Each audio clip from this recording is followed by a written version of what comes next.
Assalamualaikum warahmatullahi wabarakatuh. Waalaikumsalam. Masih ada hubungan dengan bulan Maulid. Jadi sekarang ini orang merayakan Maulid itu macam-macam. Ada dengan adat, ada dengan ceramah saja, macam-macam. Jadi tetapi yang jarang dibahas itu bahwa sekarang ini karena kesehatan, faktor kesehatan atau apa, umur manusia itu melebihi umur Nabi. Padahal Gusti Nabi itu kan hanya 63 tahun. Iya, Mas. Saya udah 76, Prof. Itu jenengan pinten ya. 73. Lain lagi nih kan sudah melampaui, seharusnya bersyukur ya. Nah, bersyukur itu macam-macam, bisa ya ibadahnya terus lebih aktif, lebih giat, tetapi juga menempatkan diri sehingga akhirnya dihargai oleh orang lain. Saya kebetulan pengurus Lantip ini, jadi lansia aktif itu, jadi istilahnya Lantip itu. Nah, kira-kira pesan-pesan apa Prof Imam yang bisa diberikan kepada para lansia ini supaya hidupnya lebih tenang, ibadahnya lebih bagus, karena sudah mendekati kan. Kalau waktu itu sudah menjelang sore nih, menjelang asar atau apa, ada asar bahkan. Lah itu gimana menurut strategi hidup yang... Assalamualaikum warahmatullahi wabarakatuh. Waalaikumsalam. Menarik Mas Habib bicara tentang Lantip, lansia aktif. Nah, Mas Habib termasuk orang yang digolongkan lansia aktif.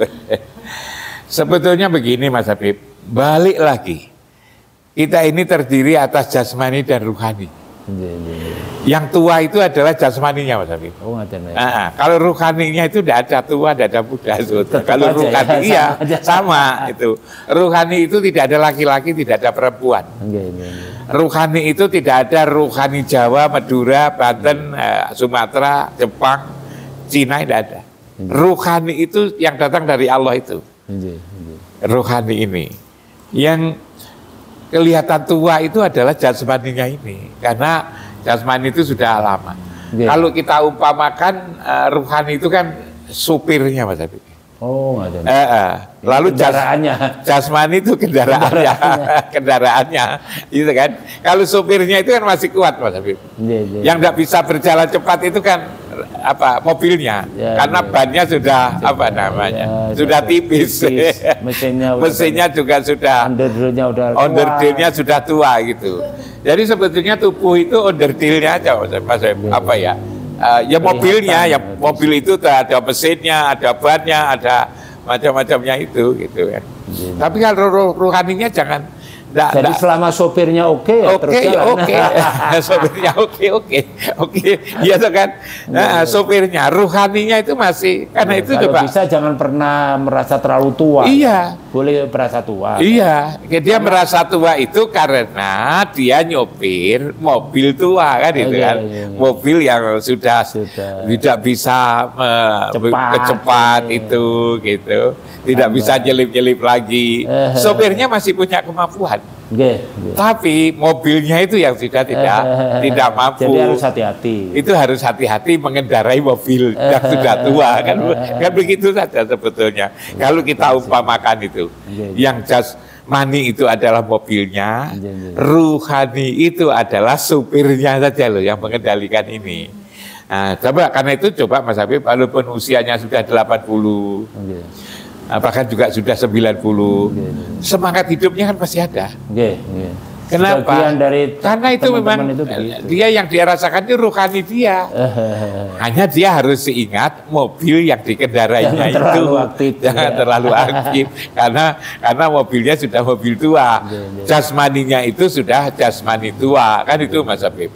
Jadi maaf Prof, itu ya bukan tidak benar, tapi lebih baik jangan terlalu juga merasa tidak berguna, terus merasa sebentar lagi udah meninggal gitu, terus akhirnya maaf ya kadang-kadang sampai lupa kegiatan-kegiatan yang jasmani itu tadi. Artinya apa? Saya pernah, maaf almarhum bapak saya, Begitu naik haji, kemudian dia tidak pernah ke sawah, tidak ada keaktifan apa, selalu wirid, selalu akhirnya kepenyakitan, Pak. Ya kan ya sama tuh Mas Habib. Gitu, kalau Mas Habib punya mobil lalu diletakkannya aja di sebelah rumah, tidak dipanasi. Kan sama itu kan. Enggak. Jadi mobil itu walaupun sudah tua, ya masih tetap saja lah dipanasi, dipakai jalan-jalan, kan begitu. Agar oli macam-macam itu bisa lancar, bisa tapi kalau coba mobilnya Mas Habib lalu diparkir di garasi, menjadi karaten, karena itu tidak boleh. Tidak boleh ya. Tidak boleh. Itu lalu si ruhani terus merasa tidak berguna. Berarti ruhani itu disandingkan dengan mobil tua yang tidak bisa jalan, akhirnya ruhaninya yang juga jadi terganggu, kan begitu.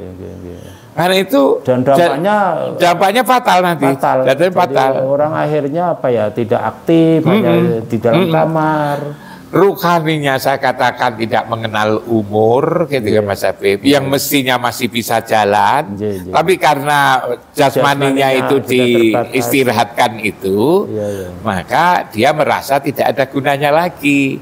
Padahal mestinya jasmani itu masih bisa dipanasin, lalu kemudian dibawa keluar. Tapi memang karena mobilnya itu mobil tua, ya jangan lalu diajak balapan lah kan itu kan, dengan apalagi ya dengan mudah. Kalau kehidupan beragama gimana, Prof? Sebaiknya gitu. Kehidupan agama itu kan begini Mas Habib, yang seperti yang saya katakan itu, agama itu kan urusan ruhani. Urusan ruhani itu yang kita pentingkan adalah kita ini hendaknya bisa sambung dengan siapa? Dengan itu ya, Rasulullah, Allah dan Rasulnya, kan begitu kan? Nah, karena Allah itu abstrak, Rasul itu juga abstrak karena sudah lama, maka kita lalu lewat sebuah media, ialah tempat Allah memudahkan kepada kita. Ingat Allah sulit, lalu ingat Rasul sulit, ingat di mana tempat penyembahan itu. Tempat penyembahan lagi-lagi di Baitullah itu, Mas Habib. Nah, lalu kalau kemudian kita ini sudah jelas tahu, kita ini hidup ini kan sama dengan mengembara, tuh Mas Habib. Ketika kita berangkat mengembara kan senang. Berangkat Mas Habib mau misalnya ke Bali, kan berangkatnya senang. Gitu kan? Wisata kita itu pada kehidupan dunia ini. Masa lalu wisata selama-lamanya kan enggak. Wisata nanti kan pulang. Begitu juga ketika kita hidup di dunia ini. Nanti pada saatnya kita juga pulang. Jangan seumur-umur berwisata. Kalau seumur-umur kita berwisata, maka menjadi rumah kita itu di tempat wisata itu, dan itu tidak mungkin. Kita nanti akan kembali. Nah, ketika berangkat ke wisata senang, maka seharusnya pulangnya itu lebih senang daripada kita berangkatnya itu. Dulu pernah saya katakan, bagaimana agar kita nanti senang ketika pulang dari wisata di dunia ini. Maka saya sebut ada 4 kan itu dulu. Apa yang harus dipenuhi? Ada 4 hal yang harus dipenuhi. Apa? 1, tahu jalannya pulang. Yang kedua, tahu alamat tempat pulang. 3, oleh-oleh untuk pulang dari wisata cukup. Yang keempat, siapa yang akan menerima kembali ketika kita pulang dari wisata ini. Kalau 4 hal ini terpenuhi, kita tahu jalan pulang, jalan kembali, kita tahu tempat kembali, kita tahu oleh-oleh kembali juga sudah cukup. Yang keempat, tahu siapa, bisa membayangkan siapa yang akan menerima ketika kita pulang. Maka lebih senang daripada berangkatnya.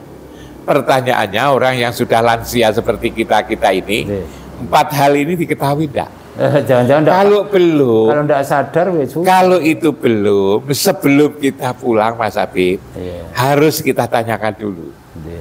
Misalnya yang terakhir, siapa yang akan menerima? ketika pulang. Itu kan dikatakan ada 2 jenis kan itu kan. 2 jenis kepulangan. Satu pulang dengan dijemput.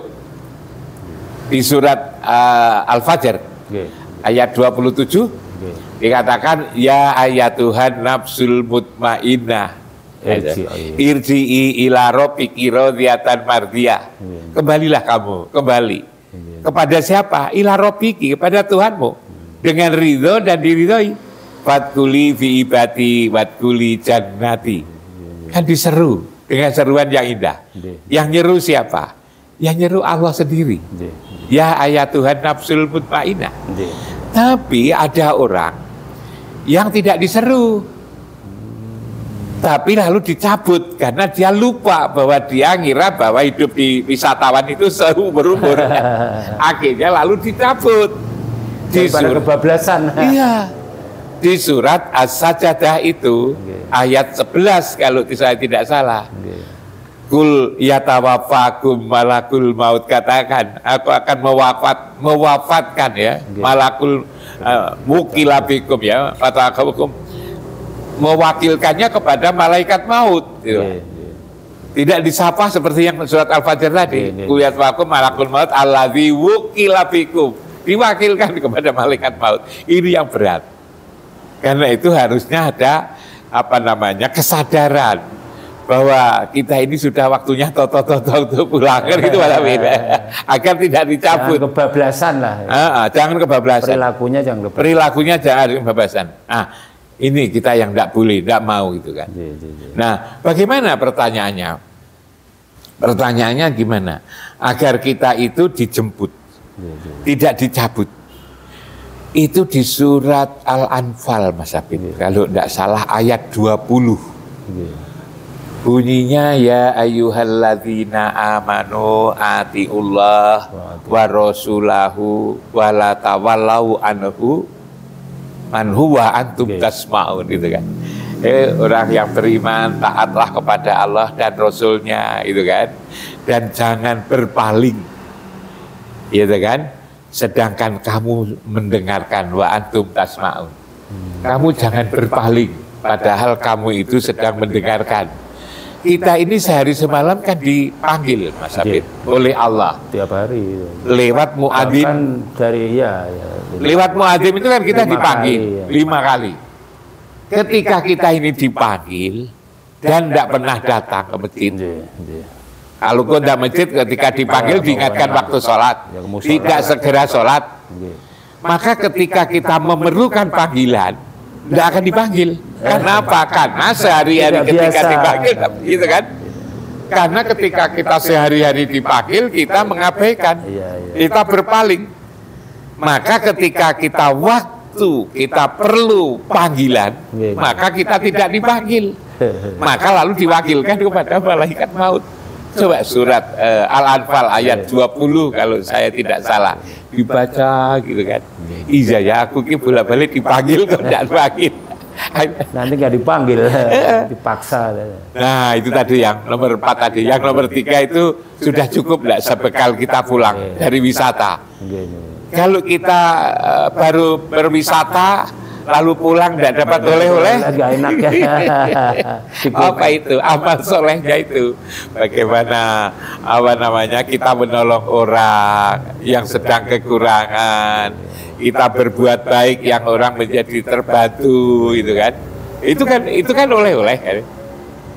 Lalu yang kedua tadi tahu jalannya, Bu. Berikutnya. Yang kedua kan kita mulai dari nomor 4 tadi. Tahu alamat. Kita kembali itu alamat kita di mana, kan itu kan? Itu waktu kita sholat, kita akan menghadap ke tempat kembali sebetulnya. Kiblat itu tempat kembali. Tempat asal kita itu ya dari Baitullah itu. Maka untuk memudahkan pemahaman, kalau HP itu kan ada server. Kalau HP ini tidak ada servernya, kita kan tidak bisa berkomunikasi. Ternyata ruh itu juga ada server besar. Server ruh itu apa? Baitullah itu. Baitullah itu adalah servernya roh. Maka roh kita itu hendaknya selalu kita sambungkan ke Baitullah. Artinya roh kita ini kita sambungkan di situ. Dengan roh kita sambungkan di situ, maka kita bisa berkomunikasi kepada semua ini. Sama dengan kalau HP kita ini kita sambungkan dengan server HP, kita bisa komunikasi. Nah, disinilah sebetulnya yang namanya pangkalan roh. Saya nyebutnya pangkalan roh itu di sini ini. Kita itu dulu dari sini, maka kembalinya ke tempat ini. Maka 5 kali sehari semalam kita hendaknya menghadapkan wajah kita, ingatan kita berada di tempat ini. Kalau sehari-hari 5 kali sehari semalam kita itu ke sini, maka ketika kita kembali, maka tahu tempat kembali. Ya di problem itu ketika kita pulang, tidak tahu tempat pulang. Bayangkan Mas Habib, kalau kita berwisata, berlama-lama, sudah waktunya pulang, ingat pulang Mas Habib, tapi tidak tahu tempat pulang, coba kan susah. Susah ya, padahal nah ini problem kita ini seperti ini. Sebenarnya. Jadi orang-orang yang sudah sepuh ini Mas Habib, yang sama katakan lansia ini, sama aja untuk melakukan perenungan, kok ada innalillahi wa inna ilaihi rajiun, bahwa sesungguhnya semua adalah dari Allah dan dia akan kembali kepadanya. Pertanyaannya, yang kembali itu siapa? Kalau tubuh tadi kan tidak dari Allah.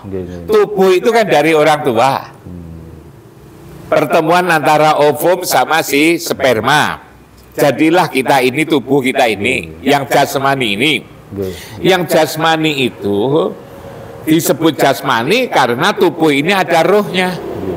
Kalau rohnya dicabut tidak bernama jasmani lagi, tapi menjadi jasad.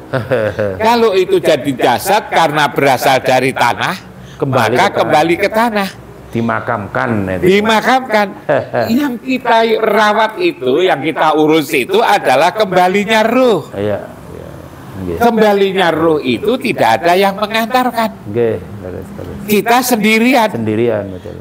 Tatkala kita sendirian, lalu kemudian kita tidak tahu jalan pulang, lalu kita tidak bisa bertanya kepada siapapun, kita kan bisa tersesat. Ngeri itu. Makanya kita sehari-hari umur usia tua ini jangan sampai melupakan tempat kembali ini. Sehingga ketika kita pulang, kita tahu tempatnya. Tubuh kita ke kuburan, ruhani kita kembali kepada di sini ini. Jalan menuju kembali itu mana? Yaitu seperti saya katakan, sholat itu tadi kan menuju, ingat dan sholat ketika kembali sholat ini. Sholat ini sebetulnya adalah kembali. Orang yang bisa tahu jalan menuju kembali, tempat kembali, oleh-olehnya cukup, lalu tahu siapa yang akan menerima kita kembali, itu lebih menyenangkan dibandingkan dari orang waktu berangkat. Makanya seringkali Mas Habib kita menemukan orang yang ketika menjadi tidak nakut-nakuti ya Mas Habib. Kalau kita bertakziah itu kan ada orang komentar wajahnya kok berseri-seri, ketika meninggal, bercahaya gitu kan. Ini karena dia ridho dan diridhoi tadi Mas Habib. Dia tahu tempat pulang. Dia dengan pulang itu dia merasa seneng. Karena memang sudah waktunya pulang dan tahu jalan menuju pulang, tahu tempatnya pulang. Tapi apalagi lalu disapa oleh Allah, diseru oleh Allah, ya Tuhan nafsul mutmainnah itu. Malah senang pulang. Senang pulang. Yang susah itu manakala jalan pulang tidak tahu, tempat pulang tidak tahu, oleh-olehnya cukup, dan tidak pernah merasakan bahwa nanti dia akan pulang, dikira dunia ini adalah rumahnya. Rumah kita itu loh, rumah akhirat itu loh. Kampung akhirat ini loh. Maka kita lihat ada orang meninggal, wong sudah 10 jam, sudah 1 hari, kok masih lemes. Saya pernah Mas Habib, saya punya videonya. Orang sudah mati, meninggalnya itu asar, karena nunggu saudaranya. maka dimakamkan itu besok. Aduh, ya Allah. Kok masih lemes? Artinya tidak merasa seperti mayat. Iya. Jadi kalau dia pakai baju mau dimandikan itu, tidak perlu digunting Mas Habib. Cukup elus ini. Kaosnya itu ya dibuka ini bisa aja. Karena bisa tidak kaku. Karena dia ridho. Dia ikhlas pulang ini. Pulangnya enak. Iya kan? Pulangnya enak. Dengan rasa ikhlas. Nah, yang tegang kaku itu kadang-kadang itu kan ada yang kaku tegang itu. Iya, tegang kaku itu karena dia belum siap untuk pulang. Karena itu kalau teman-teman kita ya, termasuk saya, termasuk Mas Habib ya, yang lansia tadi, maka akan menjadi bagus kalau kita siap-siap untuk pulang dengan menyiapkan 4 hal ini. Jalan menuju pulang, tempat pulang, oleh-olehnya cukup, siapa yang akan menerima, mudah-mudahan kan itu kita diterima dengan disapa dengan sapaan yang indah. Itu ya ayat Tuhan musmena'amat ma'inah itu irji'i ila rabbiki radiyatan mardiyah fatkuli. Jangan sampai kita ini diwakilkan kepada malaikat maut di surat As-Sajdah ayat 11 itu. Nah ini Mas Habib, saya kira untuk orang sepuh-sepuh lansia ini penting sekali itu. Makasih Mas Habib, mudah-mudahan jadi bahan pertimbangan. Mudah-mudahan ini jadi pemikiran dan pemahaman para lansia yang di sana ya, jadi teman-teman lansia. Matur nuwun sangat Prof. Imam, ini penting banget untuk kami itu. Assalamualaikum warahmatullahi wabarakatuh. Salam.